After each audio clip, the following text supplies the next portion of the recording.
Over 100 women have taken to the streets of the Afghan capital Kabul, demanding better protection of women's rights after the public flogging of a 16-year-old girl by a local cleric over alleged illicit relations. The young girl was sentenced to 100 lashes earlier this month by 3 clerics in the south of the country, highlighting the increasingly precarious situation women face in Afghanistan. The older sister of the 16-year-old victim marched at the head of the demonstration and condemned the cleric's decision.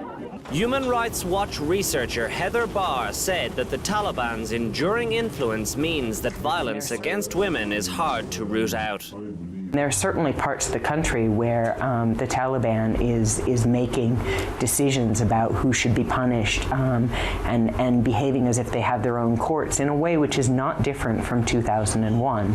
And this shows the limited capacity of the government to provide rule of law in areas that are controlled by the Taliban.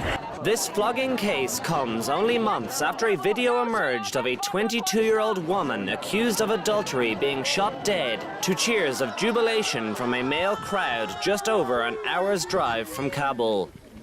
There are a lot of cases happening in Afghanistan where there's violence against women, executions of women, beatings of women, and the government doesn't seem to be doing its job in terms of providing justice in these cases, protecting women from these types of abuses. As U.S. troops begin to leave Afghanistan in preparation for a full handover of security set for the end of 2014, it is questionable whether, despite restrictions being lifted on education, work and healthcare for women, much has changed for them in the decade since the fall of the Taliban.